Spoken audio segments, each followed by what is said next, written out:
Bonjour à tous, bonsoir. Aujourd'hui, nous sommes à la veille d'une manifestation nationale contre cette loi d'abomination qui est pas seulement, ce n'est pas la PMA pour toutes, parce que là encore, les feux ont été jetés sur le désir d'enfant de deux femmes et de la création d'un enfant sans père, alors que le danger est encore en deçà et au-delà, puisque c'est la création d'enfants sans père et mère, de culture de cellules souches embryonnaires, donc de fabrication d'humains en série, par des lobbies de la technoscience.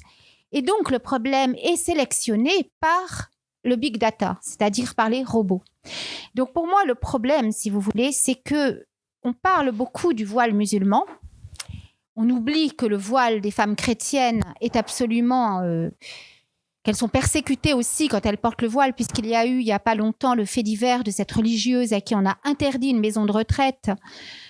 Et on lui a dit, enfin, on a accepté de la prendre à condition qu'elle enlève son voile, et ce voile étant l'alliance qu'elle a faite de toute sa vie avec le Seigneur, le signe de ses 3 vœux, pauvreté, chasteté, obéissance, et que le voile chrétien jusqu'au XVIIIe siècle, jusqu'à la Révolution française, était un signe de pudeur, et le signe d'une femme pieuse. Or, c'est un petit peu facile d'attaquer les musulmans de tous les maux et de leur reprocher ce que nous-mêmes, nous leur avons abandonné. C'est-à-dire que dans une France où le terrain public a été en fait déserté par tout signe religieux, eh bien, comme disait Chateaubriand, chassez le christianisme et vous aurez l'islam. Donc moi, je n'ai pas l'intention de faire un débat ce soir ou une conférence sur l'islam. J'ai l'intention d'essayer, en tout cas, de parler de ce dont ont parlé tous les évêques, dont a parlé Monseigneur Aupetit il y a 2-3 jours, et qui est ce crime contre l'humanité, cet attentat contre l'espèce humaine, qui a lieu sous le voile de l'aveuglement, sous le voile de l'athéisme, qui s'est substitué au voile chrétien et qui s'est substitué à la loi naturelle. La loi positive s'étant substituée à la loi naturelle. Et tout cela a commencé à la Renaissance et s'est incarné évidemment à la Révolution française et s'accomplit aujourd'hui sous nos yeux, c'est-à-dire le fruit de libre-échange qui a commencé avec la libéralisation du prix du grain juste avant la Révolution, eh bien aujourd'hui s'incarne dans la marchandisation de l'être humain qui devient matière première livrée au laboratoire. Voilà, il y a 2 jours au Sénat sont passés des projets de loi qui sont absolument terrifiants et dont même à la manif pour tous, on ne parle pas assez. On parle beaucoup de la création de l'enfant sans père, je l'ai dit tout à l'heure, mais on ne parle pas de l'autorisation d'étendre le tri du diagnostic pré-implantatoire à toutes les maladies chromosomiques, répondant en cela au désir de M. Philippe Vigier, député, qui disait « il faut traquer, je dis bien traquer, les embryons surnuméraires ». Ou Mme Anne Sinclair qui nous parlait d'eugénisme positif, d'eugénisme compassionnel, nous sommes là dans l'eugénisme. Pratique absolument monstrueuse qu'utilisaient les nazis et qui n'a pas été qualifiée au procès de Nuremberg de crime contre l'espèce. Parce qu'aujourd'hui, on parle de crime contre l'humanité quand certains groupes sont attaqués, des groupes ethniques, des groupes religieux, des groupes raciaux donc. Mais là, c'est l'humanité tout entière qui est attaquée. Et il me semble que dans cette guerre mondiale qui est menée contre l'humanité, contre l'espèce humaine, et qui colonise le génome, le cœur du génome humain, il me semblait qu'aujourd'hui, il était important pour moi de m'associer avec une femme de cœur qui s'appelle Farida Belgoul, avec qui j'ai combattu pour Vincent Lambert, pour montrer qu'aujourd'hui, nous sommes tous concernés. Au-delà de nos différences irréductibles, car bien sûr, je ne suis pas là pour faire un discours consensuel et interreligieux en disant on va discuter de la nature de nos religions respectives, pas du tout. Je suis là pour dire il y a le feu à la maison homme, il y a le feu c'est plus qu'il y a le feu. On est en train de... Oui, c'est une colonisation du génome. C'est que la Révolution française, suite à la Révolution, il y a eu vraiment déjà des monstruosités qui ont été commises. Vous les connaissez toutes avec le populicide vendéen, comme l'appelait Gracchus Babeuf. Mais là, c'est l'humanité entière. C'est-à-dire qu'aujourd'hui, ça n'est plus une colonisation ethnique, géopolitique, sociale. C'est une colonisation génétique. C'est-à-dire une programmation de qui va vivre ou mourir avant même la naissance, avant même la conception, pardon. Et ça n'est pas de la science-fiction, ça n'est pas du complotisme. Tout ça, ce sont des projets de loi qui ont des noms et des numéros. Le projet numéro 17, par exemple, autorise la création de chimères, c'est-à-dire d'organismes génétiquement modifiés. Ça existe déjà depuis 2016, puisqu'aujourd'hui, on peut créer des enfants à 3 par an. Bien sûr, toujours pour de bonnes intentions. L'enfer est toujours pavé de bonnes intentions, donc s'il s'agit de femmes qui ont des maladies mycotondiales, donc on va prélever le noyau d'un embryon, on va garder simplement les cellules mycotondiales d'un embryon, on va les nucléer et on va transférer le noyau d'un autre embryon. Mais pour faire cela, on détruit 2 embryons et on en crée un nouveau. Ça s'appelle un organisme génétiquement modifié. Donc, coucou à la petite Greta Thunberg. C'est formidable de se battre pour la planète et pour le maïs OGM. Mais moi, je lui demande de prendre parti et de défendre. Qui défendra, comme dit Monseigneur au Petit, qui élèvera la voix pour défendre celui qui n'a pas même la parole, l'embryon, qui est un petit homme. Si on s'attaque à l'homme, à la racine, alors tout est possible. D'ailleurs, Dostoïevski, la racine du problème, le bonnet phrygien, c'est évidemment la destruction de la loi naturelle. Ça a commencé, c'est pas le thème je ne vais pas développer, je suis pas historienne, mais ça a commencé bien évidemment avant la Révolution française, doucement, et surtout la Révolution française. C'est le libre-échange. Ce sont des marchands. Avant, il y avait 2 castes. Il y avait la caste des nobles, du clergé, la caste du clergé, qui était l'ordre surnaturel, et l'ordre temporel, qui était la classe des princes, c'est-à-dire de la noblesse. Et l'ordre temporel n'était pas soumis, mais orienté à l'ordre surnaturel. Et c'est cela qui garantissait la loi naturelle. Et la loi naturelle respectait la loi de Dieu. Tu ne tueras point, tu protégeras la veuve et l'orphelin, etc. Nous étions dans un pays chrétien, et bien sûr, il y a toujours eu des dérives, et je crois que si la monarchie s'est effondrée, c'est qu'il y avait déjà au sein de la monarchie certaines concessions qui, malheureusement, ont eu lieu, certainement depuis Louis XIV ou bien avant, et qui ont dérivé jusqu'à la Révolution. Par exemple, certaines erreurs qu'ont fait les rois de prendre des économistes, des ministres qui ont qui ont laissé s'introduire le libéralisme au sein de la politique du royaume et qui ont détruit, voilà. Et il y avait la caste des marchands, qui était issue directement des orfèvres et des changeurs du Moyen-Âge. Et c'est cette caste qui a voulu détruire le clergé, qui était le seul opposant à leur liberté, je dirais, de commerce. Puisque les princes, d'une certaine manière, ils les tenaient par des crédits. Le seul qui résistait, c'était le clergé. Et ça a été leur combat de longue haleine et jusqu'à la Révolution française. Et là, il y a eu la libéralisation du prix du grain, la destruction des corps intermédiaires, etc., etc. Bon, les historiens en parlent mieux que moi. Et je dirais qu'aujourd'hui, nous arrivons à l'impensable, à l'inouï, c'est-à-dire que c'est l'être humain qui est sur le marché, mais non plus comme matière première qui prête ses bras, sa sueur pour faire marcher des machines, mais qui donne ses gènes, sa chair et son sang pour créer un homme nouveau, entre guillemets, qui sera soit un homme supérieur, un homme augmenté, mais un homme conforme et uniforme, ou alors un homme inférieur, qui sera un homme, c'est-à-dire un homme qui sera mélangé avec des cellules animales. C'est le projet de loi, je crois, je ne sais plus, mais c'est un qui est passé au Sénat et qui est... Alors, il y a eu des petites limites de fait, c'est-à-dire que la décision qui a été prise contre Madame Buzyn, qui s'y était opposée, qui avait quand même cette fois-ci parlé d'un eugénisme,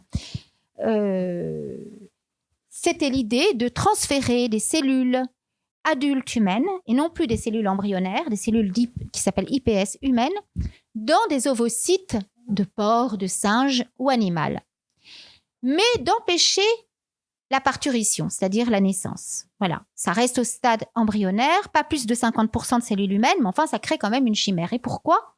Pour créer des organes à disposition. L'enfer, encore une fois, est toujours pavé d'excellentes intentions. Mais le problème, et nous le savons bien, comme le tri préimplantatoire qui s'étend à toutes les maladies chromosomiques, et pas seulement, parce que jusque-là, c'était accepté pour des maladies héréditaires, c'était déjà scandaleux, mais là, c'est pour toutes les maladies chromosomiques, comme le chromosome de l'albinos, la trisomie 21, etc. Il s'agit ni plus ni moins de contenter le programme eugéniste prêché par certains prêtres de la République et de l'athéisme, comme Monsieur Philippe Vigier, je crois, dont j'ai parlé tout à l'heure, Madame Anne Sinclair, voilà. Donc, je ne sais pas si on se rend compte, il y a aussi un autre projet qui est terrifiant, c'est de créer des gamètes artificielles à partir de cellules souches embryonnaires humaines, c'est-à-dire des cellules des embryons. Alors, il faut savoir que qui dit cellules souches embryonnaires dit embryon. Parce que quand on ne peut pas dissocier les deux. Quand on retire les cellules souches embryonnaires d'un petit homme, on détruit ce petit. Voilà. Et on peut créer autorisation également de créer ces gamètes artificielles à partir de cellules iPS, c'est-à-dire cellules adultes. Donc demain, on peut vous prélever une cellule de peau, une cellule de peau, n'importe quelle cellule, ou la cellule d'un embryon. Et il y a aussi l'autorisation de céder ce droit à des laboratoires privés. Je ne sais pas si vous imaginez ce qui va se passer. C'est-à-dire que demain, on va créer, comme il existe aujourd'hui, des lignées de cellules souches embryonnaires d'élevage, en fait, de cellules souches embryonnaires, donc destruction d'embryons en série. On va accepter de créer des gamètes artificielles. Et un jour, ça n'est pas moi qui le dis, c'est le professeur Lemainet, des embryons en série. Il le dit. Je pourrais trouver la citation, j'ai beaucoup de papiers, il le dit lui-même. Donc, demain, dans certains labos, certaines cliniques privées, certains laboratoires privés, il sera possible de créer des gamètes artificielles. Et pourquoi ? Ça, c'est déjà possible. C'est déjà possible. Et il sera certainement possible, parce qu'on connaît l'escalade. Au départ, l'avortement était permis, toléré, pour des cas exceptionnels. Et puis, aujourd'hui, encore un nouveau projet de loi présenté au Sénat. La liberté de conscience a été supprimée. Dernier rempart. Bon. Donc, ça veut dire qu'un jour, on va créer des embryons en laboratoire, dans des labos privés, et qu'un commerce juteux commence à se profiler. Ça n'est pas fini. Donc, nous en sommes là dans un remplacement, en fait, de la... Comment dire ? Ça n'est pas une procréation, comme on l'entend dire, procréation médicalement assistée. Et pour moi, ce n'est pas un terme juste. Ce n'est pas une procréation, parce que dans procréation, il y a le mot création, créer ensemble. L'homme se donnait à la femme qui se donnait à l'homme en Dieu et par Dieu pour créer un être humain, un nouvel être. Là, il s'agit de fabrication, de fabrication, où l'enfant, un être, n'est plus reçu comme un don, comme dit encore Monseigneur Petit, mais est le fruit d'un projet parental. Et ce projet parental, il est suspendu, sa vie est suspendue à ce projet parental. Et ce projet parental peut disparaître, ou est soumis à des caprices et à des... Voilà. Donc, aujourd'hui et demain, à la manif pour tous, sera surtout mis en avant la création d'un enfant sans père, désiré par 2 femmes ou par des femmes seules. N'oublions pas ce qu'a dit saint Paul. Vous êtes le temple de Dieu, ne le savez-vous pas ? Votre corps est le temple de l'Esprit Saint qui est en vous et que vous avez reçu de Dieu. Rendez donc gloire à Dieu dans votre corps. Ce qui veut dire que, et ça je développerai peut-être tout à l'heure, là c'est sur le point, j'énumère un peu la situation factuelle, concrète, pour dire qu'aujourd'hui, la guerre, si vous voulez, il y a des gens qui essayent de pousser les communautés les unes contre les autres. Je ne citerai pas les noms, parce que je ne suis pas là pour trouver des boucs émissaires comme ces gens adorent le faire. Moi, mon bouc émissaire, c'est pas le franc-maçon, c'est pas le juif, c'est pas le musulman. J'essaye de mettre en lumière le danger qui nous menace et qui est le danger de l'antique serpent, qui est ce refus de Dieu, qui s'incarne aujourd'hui dans cette culture de mort, et encore c'est un mot fait. Dieu, sous l'arbre du jardin, avait dit ne touchez pas aux fruits de la connaissance du bien et du mal. Pourquoi vouloir connaître le mal? Qu'est-ce que le mal? Sinon, l'absence d'amour, l'absence de la vie. Or, aujourd'hui, nous y sommes. Ce péché-là, qui est cette rupture avec la vie, cette rupture avec l'amour, s'incarne aujourd'hui dans cette culture de mort, et nous sommes en passe de péricliter, si vous voulez, l'homme, l'espèce humaine, est sur le point d'être remplacée par une autre espèce qui obéira et qui sera sélectionnée par les algorithmes du big data et par les algorithmes de l'oligarchie mondiale qui détiendra et qui détient déjà les clés de notre génome. Le voulez-vous? Je ne m'adresse pas qu'aux chrétiens, je ne m'adresse pas qu'aux musulmans, je m'adresse à toute l'espèce humaine. Moi, je ne veux pas que le visage de Dieu soit effacé de notre cœur. Le voile, c'est quoi le voile? C'est ce tissage des 46 chromosomes. C'est ça le voile de Véronique, c'est ça le voile de l'Immaculée aussi. C'est ce tissage des 46 chromosomes sur lequel le visage de Dieu s'est imprimé. Je vous ai créé à mon image, en guise de ressemblance. Or, le voile de l'Immaculée, c'est là qu'il faut se réfugier, sous le voile de Marie. Et le voile de Marie, c'est quoi? C'est pas simplement une église de pierre. C'est pas seulement l'église de nous tous, liste de baptisés. C'est l'église de tous les hommes et de toutes les femmes qui ont envie de rester humains. Comme le dit André Pichot, épistémiologique, qui a écrit un manifeste extraordinaire de la vie. Et je vais essayer de retrouver un passage d'André Pichot. Je retrouverai tout à l'heure, je pense, parce que là, je suis un peu émue. Mais André Pichot parle du remplacement de l'homme par un Übermensch, c'est-à-dire un homme supérieur.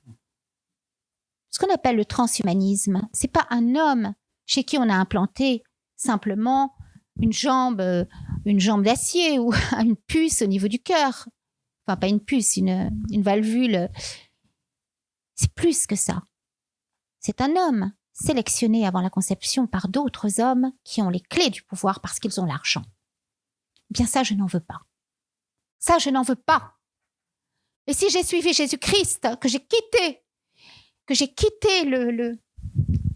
l'athéisme parce que j'ai un nom juif, mes parents étaient juifs par leur nom, mais ils n'étaient pas pratiquants, et j'ai été élevée, je dirais, dans l'amour de la République, c'est qu'un jour j'ai ouvert les yeux et j'ai compris que moi je voulais suivre Jésus parce que je voulais d'une société qui défende le droit des sans-voix, comme dit l'abbé Pierre, le droit des plus petits, le droit de ceux qui n'ont pas la parole, et le droit de l'homme, justement. Et le droit de l'homme, le droit des hommes, ça n'est pas l'égalité des plus offrants, la liberté du plus fort.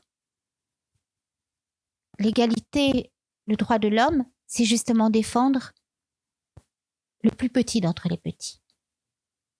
Les handicapés, les personnes en fin de vie, et bien évidemment, et surtout, l'homme en germe, l'homme en devenir. Pourquoi tous ces problèmes? Jean-Paul II a prévenu. Saint Pie XII l'a dit. Il a dit « Dieu apparaît sans voile dans le sanctuaire de la conception, à découvert. » Et Saint Jean-Paul II l'a rappelé. Il a parlé de l'animation immédiate, du fait que l'âme créée par Dieu apparaît dès la création du génome, dès le zygote, c'est-à-dire dès après la fécondation, quand les 46 chromosomes, quand les chromosomes de l'homme, de la mère et du père, ces mots vont bientôt être interdits, s'unissent pour former un patrimoine génétique unique. Oui, aujourd'hui, notre patrimoine génétique est entre les mains des promoteurs du gène. Eh bien, quand ce génome apparaît, Saint Jean-Paul II l'a dit, l'âme apparaît.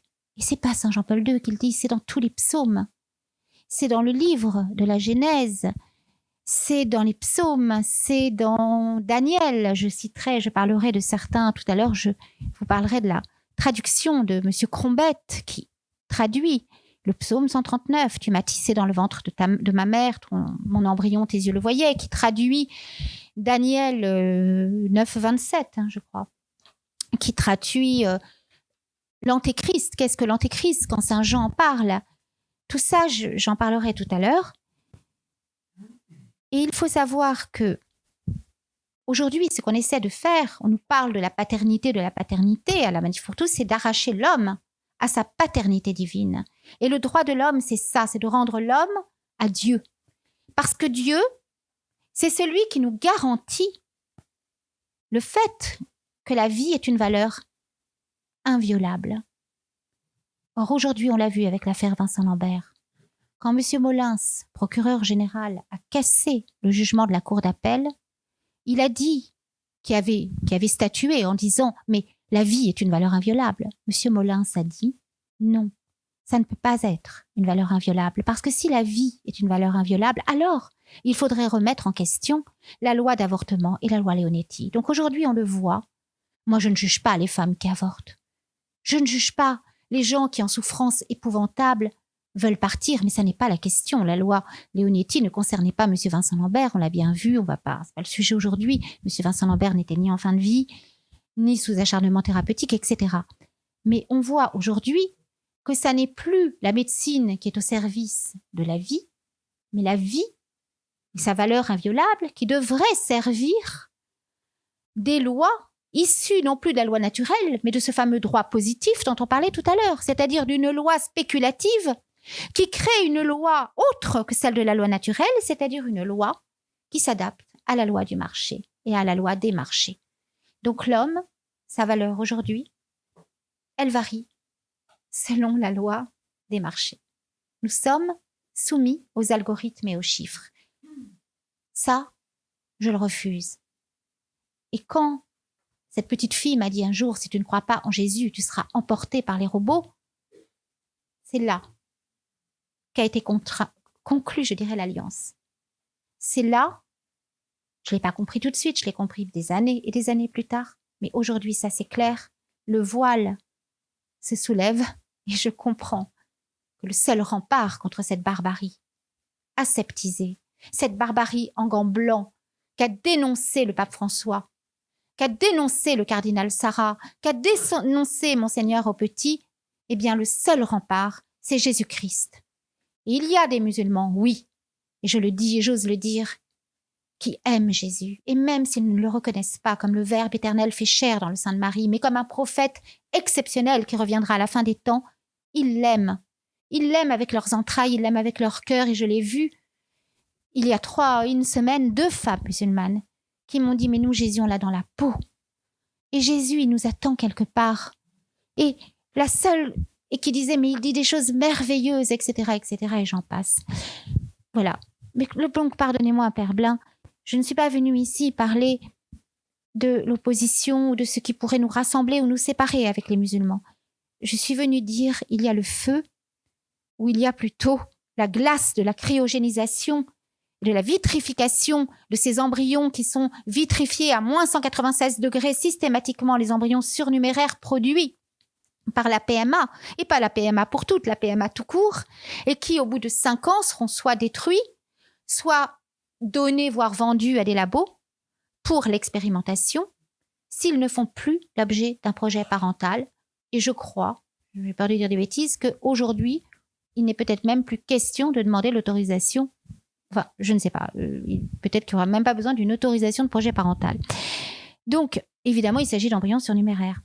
Donc, l'interdiction de créer des embryons exprès pour la recherche est maintenue, mais on la contourne, puisqu'à partir du moment où on veut guérir, on crée parfois des bébés médicaments, c'est-à-dire on va sélectionner un embryon au moment du tri préimplantatoire pour qu'il soit compatible avec son frère ou sa sœur pour pouvoir éventuellement guérir cet enfant avec une greffe d'organes. Ça veut dire qu'on va éliminer ceux qui ne seront pas compatibles avec le frère ou la sœur. Mais où sommes-nous ?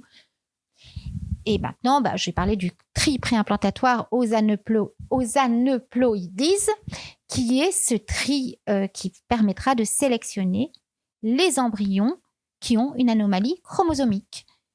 Nous sommes là, en France, en 2020. J'hallucine. Alors, je voudrais quand même citer une petite phrase, quand on parle du bonnet phrygien de M. Payon, que je trouve étonnante. Voilà ce que dit M. Payon dans un de ses livres.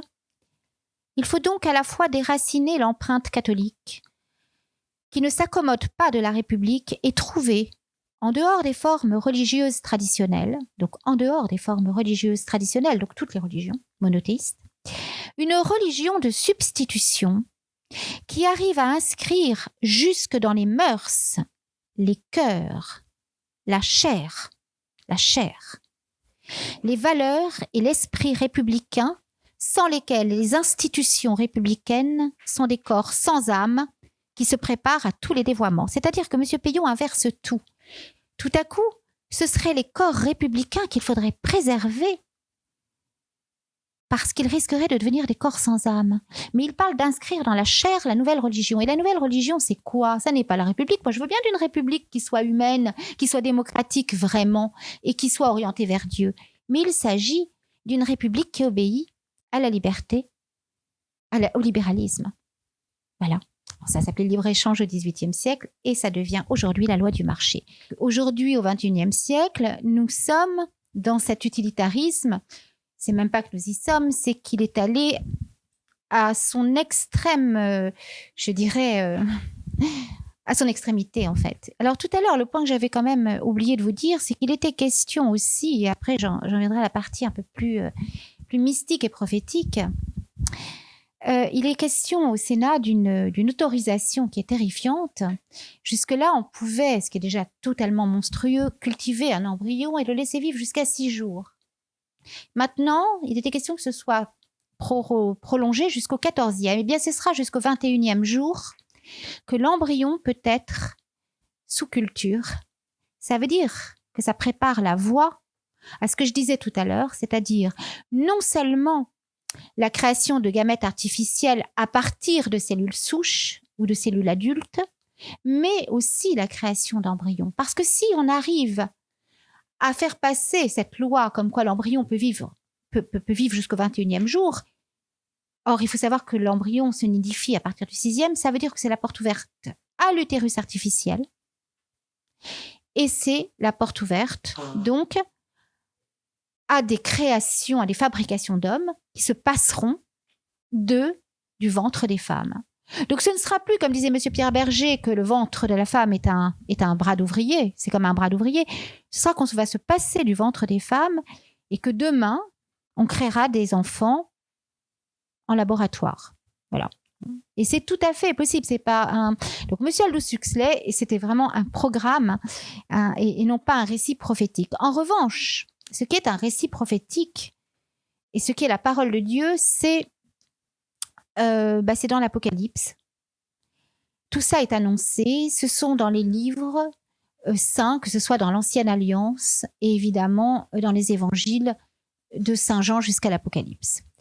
Donc, déjà dans l'Apocalypse, qu'est-ce qui nous est dit?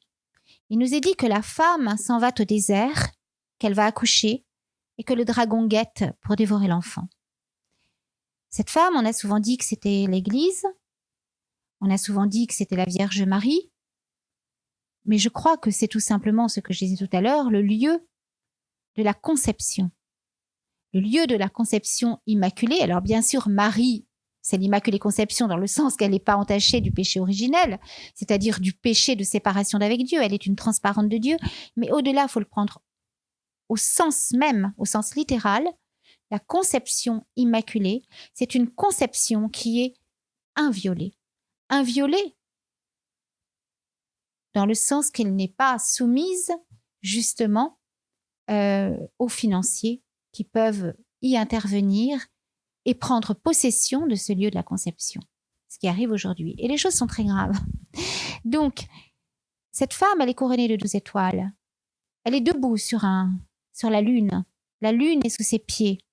le soleil pour manteau. On parlait de l'islam tout à l'heure. Je suis désolée, j'ai peut-être un petit peu vous choquer, mais moi je préfère voir certains musulmans, et pas l'islam infiltré par le terrorisme, l'islam qui peut être symbolisé comme la lune qui est sous les pieds de la Vierge et qui sera le marchepied de sa gloire. Je ferai de tes ennemis le marchepied de ma gloire, est-il dit dans le psaume. C'est-à-dire que ceux qu'on prend pour nos ennemis seront peut-être ceux qui seront l'aiguillon d'un réveil. Parce qu'aujourd'hui, j'en vois beaucoup des chrétiens qui dorment et qui ne se rendent pas compte qu'il n'est pas question de se battre pour ceci ou pour cela. Il est question, je le dis tout à l'heure, de ne pas accepter que le visage de l'homme soit défiguré, comme l'a dit Monseigneur Aupetit d'ailleurs. Monseigneur Aupetit l'a dit, après avoir commencé à détruire la planète, allons-nous laisser défigurer notre humanité? Qui osera lever la voix? À l'heure de l'examen par le Sénat du projet de loi bioéthique, une prise de conscience est urgente. Depuis des années, nous nous engageons dans une dérive mercantile de pays nantis qui se payent le luxe d'organiser un trafic eugéniste avec l'élimination systématique des plus fragiles, la création d'embryons transgéniques et de chimères. Comment se fait-il que notre société, si soucieuse à juste titre du respect de l'écologie pour la planète, le soit si peu quand il s'agit de l'humanité? Tout est lié. L'enfant est un don à recevoir, pas un dû à fabriquer. Monseigneur Aupetit, il y a 3 jours. Donc, c'est un médecin, c'est un évêque, l'évêque de Paris qui bien évidemment est médecin. Donc, dans l'Apocalypse, il est question du serpent. Et Saint Jean, Jean 17, 12, verset 12 nous dit, et il s'agit d'une traduction de Monsieur Crombette, qui est une traduction monosyllabique. Jésus avait dit d'ailleurs à une mystique, Marie des Vallées, « Je promets à l'Église une chose singulière, la connaissance des Écritures et d'un sens qu'elle n'a point encore connu. » Or, ce point qu'elle n'a pas encore connu, on pourrait dire que c'est la traduction de M. Crombette, qui est une traduction monosyllabique, de l'hébreu monosyllabique. Et ça donne, Jean 17, verset 12. Ça donne cela. Moi, le Fils, Jésus, je vous ai reçu dans mon cœur et vous ai confié à Dieu lui-même, excepté le fils de perdition et de dissolution, qui se réclame du mal parce qu'il est le mal en personne, à qui les scientifiques donneront forme et chair par mutation et transformation, avant la fin des temps, où il viendra et sera avec les hommes. Vous parliez de l'automate tout à l'heure. Je crois que l'antéchrist, c'est pas une... Je ne sais pas si c'est une personne en particulier, mais d'après la traduction de ce texte, cela pourrait être un homme, entre guillemets, nouveau, mais en fait vieux comme le diable, puisqu'un homme venu de l'homme et non pas venu de Dieu. Parce que le Christ, pourquoi toutes ces personnes s'en prennent à l'Église? Pourquoi toutes ces personnes, les républicains, enfin la Révolution française s'en est pris aux prêtres, bien sûr. Pourquoi les financiers s'en sont pris aux prêtres, à la caste du clergé? Même si, bien évidemment, dans le clergé, il y a toujours eu des gens indignes, il y a eu surtout des gens merveilleux. Eh bien, parce que la loi des évangiles, c'est une loi qui est, là, pour le coup, véritablement révolutionnaire. Et au sens étymologique du mot. Le sens étymologique, c'est une planète qui revient à son point de départ.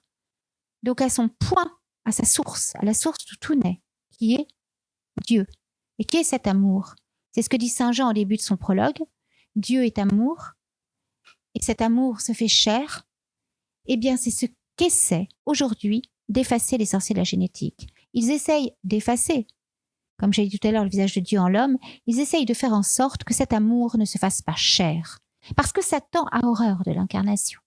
Et il ne veut pas que Dieu puisse se faire chair, puisse se graver au cœur de notre génome. Alors, créer un homme en laboratoire, sélectionné par avance par les algorithmes du Big Data, vous comprenez bien que c'est une façon d'arracher l'homme à la paternité de Dieu, même si cet homme qui sera créé, évidemment, sera rejoint par Dieu parce que Dieu est miséricorde. 9, 27 de Daniel, ça donne à une époque, le verset 26, la science s'imposera et l'emportera sur l'esprit, c'est-à-dire le spirituel, en commençant par les avortements.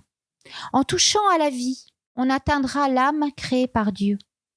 Le démon mènera le monde vers la corruption et la mort. Verset 27. Le malin rassemblera des individus grâce à son intelligence maligne et son esprit infidèle. À cette époque, l'homme de science fabriquera des fœtus avec des semences et des cellules très froides, inanimées, auxquelles il donnera vie. Cependant, comment pourra-t-il créer une âme ? Sa science, son savoir théorique ne pourra rivaliser avant la fin, parce qu'il ne faut pas oublier que Dieu triomphera de toute façon. Mon cœur immaculé triomphera, dit Marie, et le cœur sacré de Jésus triomphera. Donc, au dernier temps, où j'en étais. Cependant, comment pourra-t-il créer une âme ? Sa science ne pourra rivaliser avant la fin avec l'amour et la science de Dieu. Au dernier temps, à la même époque, le malin usurpateur de Dieu se consacrera à la création.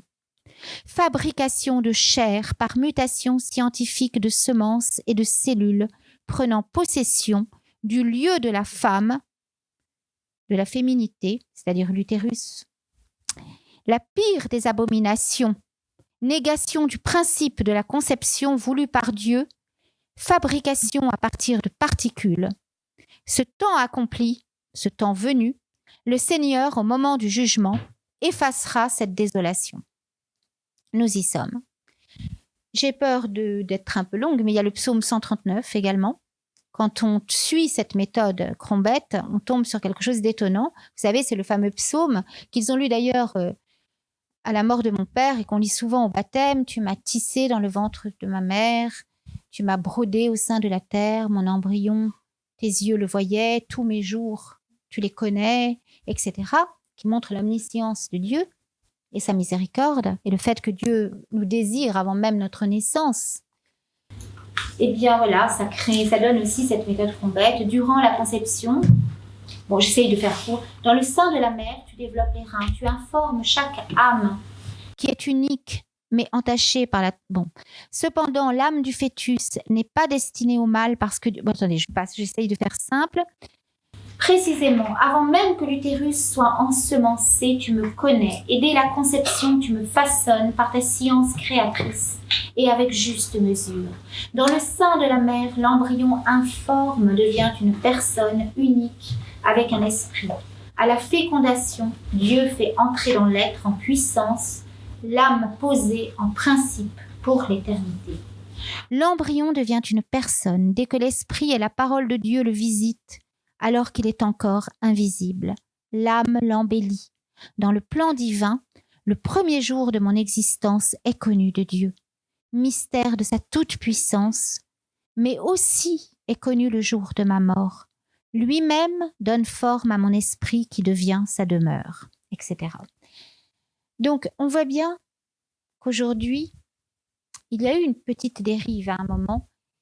C'est une fraternité, le chef spirituel d'une fraternité qui n'a pas voulu, en fait, qui s'est un petit peu opposé à Jean-Paul II, qui parlait d'animation immédiate. Et cet homme a parlé, c'est le père Dominique Philippe, qui aujourd'hui a été accusé de soucis, mais en fait, ce qu'il a dit, c'est qu'il a parlé d'animation tardive, c'est-à-dire du fait que l'âme de l'embryon apparaît au 3e mois.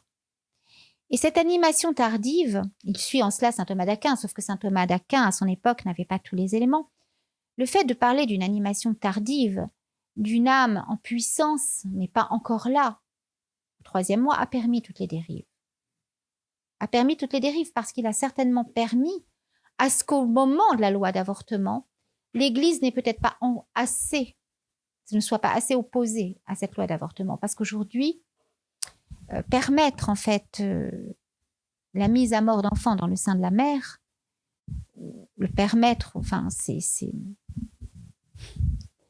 la porte en fait ouverte à toutes les dérives que nous voyons aujourd'hui dans la procréation médicalement assistée, non pas pour toutes mais tout court, parce qu'au fond, un enfant, le droit de ne pas en avoir ou le droit à l'enfant, ça n'est pas le droit de l'enfant. Et au nom du droit à l'enfant, cela permet des embryons, la fabrication d'embryons surnuméraires qui seront dans les sécos, vitrifiés à moins 196 degrés, soit réimplantés, soit promis à la mort. À la mort quand ils seront livrés à la recherche ou à la destruction pure et simple. Ils sont donc dans l'antichambre de la mort. Or, nous voyons que toutes les apparitions mariales, et surtout celle d'Akita, quelque part, ont anticipé ce crime contre l'humanité, ce crime contre l'espèce. C'est ce qu'elle dénonce. On parle des scandales au Vatican, mais c'est bien plus que ça. C'est ce crime contre l'espèce que Marie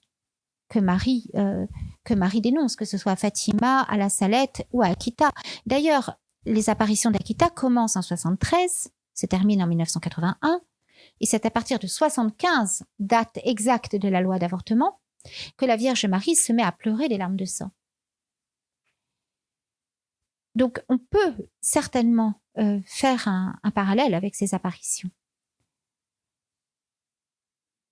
Voilà, maintenant, je voudrais dire une chose un peu personnelle. Avant de venir, quelque temps avant, j'ai fait un songe où j'étais dans une cathédrale. C'était la cathédrale de Chartres. J'étais en prière, agenouillée. Je ne voyais pas de statue, je ne voyais pas de vitrail. Je ne voyais rien qu'une lumière très douce et très blanche. Et quand j'ai levé la tête, il y avait un voile. C'est-à-dire que le toit de la cathédrale était un voile. C'était le voile de la Vierge Marie. Il faut savoir que le voile de la Vierge est exposé à la cathédrale de Chartres, le relique de la Vierge, du voile de la Vierge Marie. Nous sommes donc dans un pays qui vénérait le voile de la Vierge Marie. Et dans ce rêve, le toit de la cathédrale était le voile de la Vierge Marie, comme une tente. Il faut savoir que dans l'Ancien Testament, quand le roi David veut construire un temple à Dieu, Dieu refuse et dit non, je ne veux qu'une tente. Parce que Dieu ne veut pas être enfermé. Et Jésus a dit lui-même à la Samaritaine, mais viendra un moment, vous n'aurez plus besoin d'aller à Jérusalem pour m'adorer dans un temple, mais où vous m'adorerez en esprit, en vérité. Et effectivement, qui est le temple, sinon le corps du Christ? Qui est le corps du Christ, sinon l'Église? Mais qui est l'Église, sinon la multitude de nos corps? Parce que qui est finalement le véritable temple? C'est ce lieu, ce sanctuaire de la conception qui n'appartient qu'à Dieu seul. Et c'est dans ce corps que nous devons rendre gloire à Dieu. Saint Paul le dit. Mais on va encore plus loin, c'est dans ce lieu de la conception. Et Marie, qui est la mère des vivants, la mère des croyants, vénérée d'ailleurs dans l'islam, et qui est la mère de l'Église, le pape François l'a décrété, le lundi de Pentecôte, c'est la fête de Marie, mère de l'Église. Eh bien, c'est dans le corps de Marie, c'est dans le sein de Marie que le Verbe éternel a pris chair, a voulu s'incarner. Il aurait pu apparaître, mais il a voulu descendre dans les entrailles d'une femme, connaître les entrailles d'une femme, pour que ces entrailles, à travers les entrailles de Marie, toutes les entrailles de la femme, la maternité, soient sanctifiées.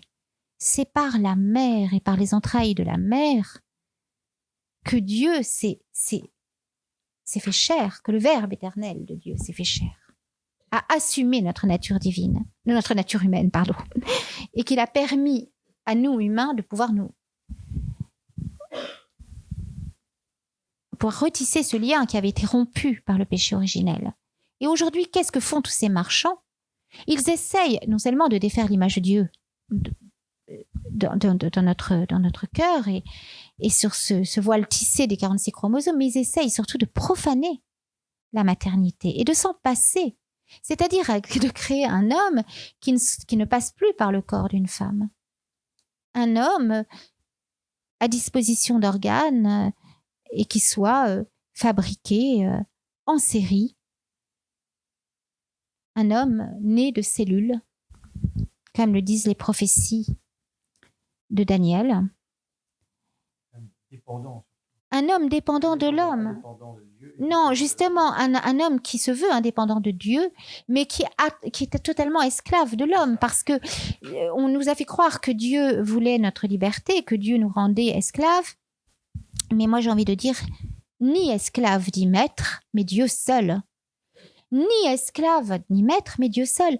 Parce que si nous ne sommes plus dépendants de Dieu, qui est une soumission d'amour, alors nous serons les esclaves de l'homme des hommes les plus puissants, des hommes les plus offrants. des marchands de la vie et de la mort. Donc, oui, je le répète, ni esclave, ni maître, mais Dieu seul. Et je conclurai avec un texte du cardinal Sarah que je trouve absolument magnifique. Donc, mes chers amis, comment votre pays pourrait-il après cela donner au monde des leçons de civilisation? Il parlait de Vincent Lambert. Comment? Quand un pays s'arroge le droit de vie et de mort sur les plus petits et les plus faibles, quand un pays assassine les enfants à naître dans le sein de leur mère, il marche vers la barbarie. L'Occident est aveuglé par sa soif de richesse. L'appât de l'argent que le libéralisme répand dans les cœurs endort les peuples. Pendant ce temps, la tragédie silencieuse de l'avortement et de l'euthanasie continue. Pendant ce temps, la pornographie et l'idéologie du genre mutilent et détruisent les enfants et les adolescents. Nous sommes habitués à la barbarie. Elle ne nous surprend même plus. La civilisation occidentale est en profonde décadence et en ruine, malgré ses succès scientifiques et technologiques et les apparences de prospérité. Comme la cathédrale Notre-Dame, elle vacille. Elle a perdu sa raison d'être. Montrer Dieu et conduire à Dieu. Sans la flèche qui couronne l'édifice, les voûtes s'effondrent. Je veux pousser un cri d'alarme, qui est aussi un cri d'amour et de compassion pour l'Europe et l'Occident. Un Occident qui renie sa foi, son histoire, ses racines chrétiennes est condamné au mépris et à la mort. Il n'est plus semblable à une belle cathédrale fondée sur la foi, mais plutôt à une ruine qui n'a plus de sens. Cardinal Sarah, le 25 mai 2019, à la suite du drame de Vincent Lambert, en pleine tragédie Vincent Lambert. Et Ézéchiel 9, et là ça va vous faire frémir. C'est un petit peu le pendant du signe 666 de l'Apocalypse. Si le Satan veut nous marquer de son chiffre de la bête, c'est-à-dire le chiffre, la puce de la consommation, il paraît que tous les codes barres contiennent le 666, donc c'est-à-dire c'est vraiment l'effigie de César. Dans ce cas-là, c'est vraiment l'effigie de la finance, en fait, internationale. Dieu aussi nous marque de son sceau, mais c'est un sceau d'amour. Mon sceau, mon amour comme un sceau sur ton cœur, est-il dit dans le Cantique des Cantiques. Et donc je finirai avec cette parole d'Ézéchiel qui parle de la marque de Dieu. Ézéchiel 9, l'Éternel lui dit « Passe au milieu de la ville, au milieu de Jérusalem, et fais une marque sur le front des hommes qui soupirent et qui gémissent à cause de toutes les abominations qui s'y commettent. Et, à mes oreilles, il dit aux autres, passez après lui dans la ville et frappez. Que votre œil soit sans pitié et n'ayez point de miséricorde. » Je ne peux pas lire la suite. Il est dit par là que Dieu est Dieu miséricorde, mais qu'il a marqué de son sceau tous ceux qui se révolteront contre toutes ces abominations. Mais ceux qui consentiront à ces abominations, par confort, par compromission, par goût du consensus, eh bien, Dieu ne pourra rien pour eux. Donc il ne s'agit pas de les massacrer, c'est une lecture anthropomorphique. C'est la parole de Dieu, mais qui passe par le filtre humain et la sensibilité des prophètes, mais c'est la parole de Dieu. Mais il s'agit que ceux qui ne seront pas révoltés contre ces abominations, ceux qui consentiront, et il ne s'agit pas simplement d'accepter la puce électronique ou pas, il s'agit de laisser créer un homme en laboratoire, un homme augmenté ou un homme inférieur, qui servira comme banque d'organes à disposition pour les plus nantis. Eh bien, les hommes qui ne se seront pas révoltés périront. Périront. Dieu ne pourra pas leur venir en aide. Car ce qui fait que nous pouvons passer la mort, c'est le germe d'éternité, c'est le germe d'amour. Il ne s'agit pas simplement de dire je suis baptisé. Il y a des gens qui appartenaient à l'Église catholique traditionnelle qui ont mis à mort Vincent Lambert, qui ont voté sa mort, si vous voulez. Dans un des tribunaux, je l'ai appris. Certains professeurs de médecine vont à l'Église. Il y a certains chrétiens qui ne s'opposent pas à l'avortement. Mais moi, je suis pour la liberté des femmes. Je suis pour venir en aide à ces femmes qui veulent avorter.